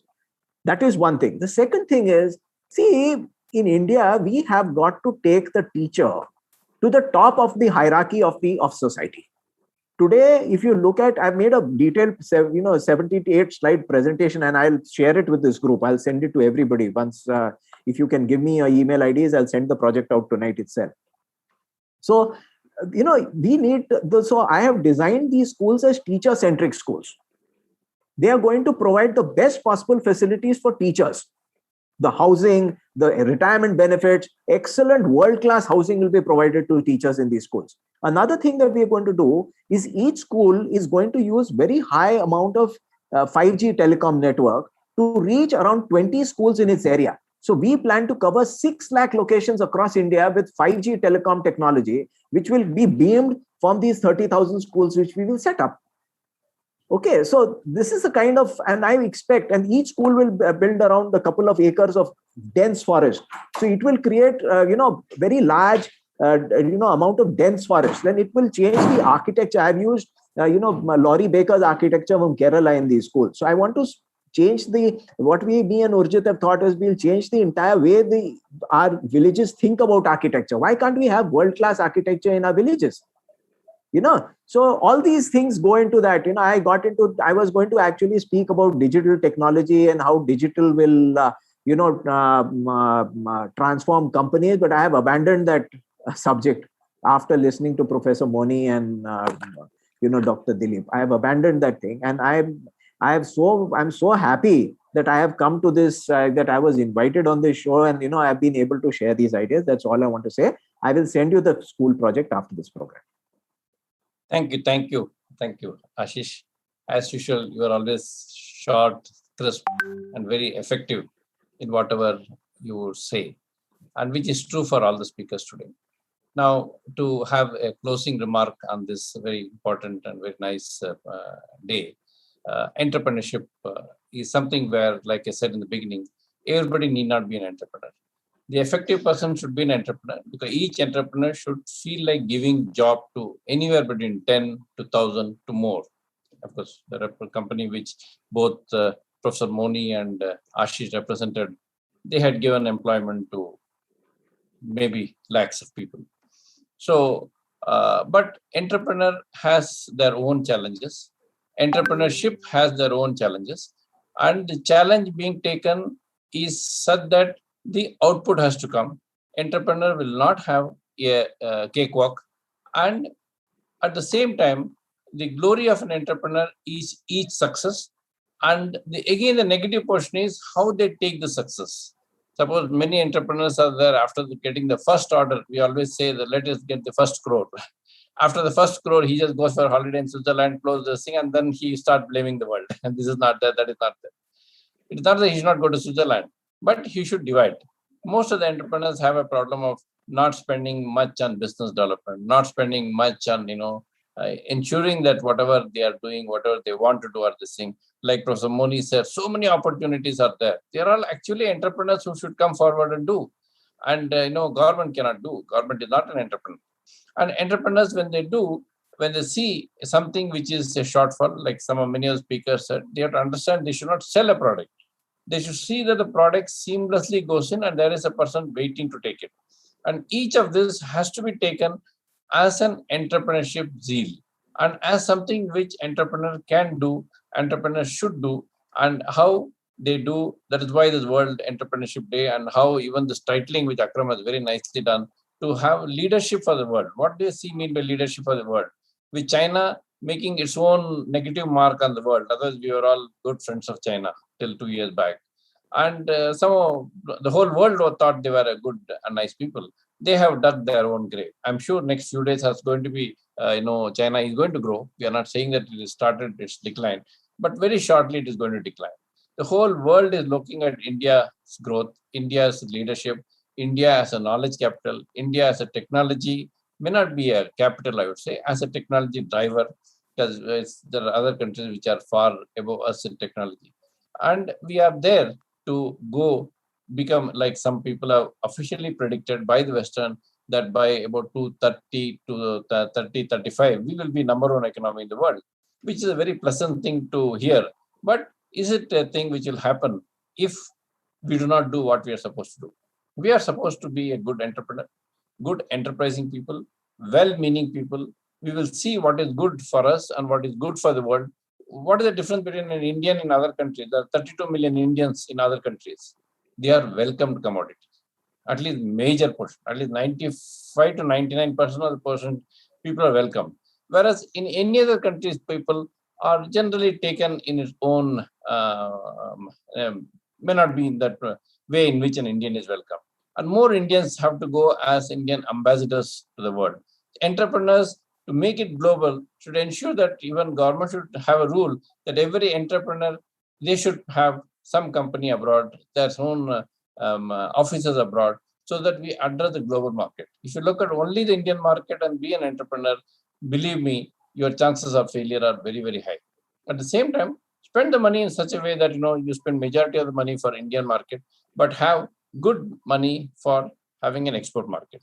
So with that, since the time is really totally ripe, I would like to thank all the speakers, all the well-enlightened experts for the type of guidance they have given, for the type of directions that they have given. And with that, I would close. But before closing, I would like Akram to have the formal closing remarks.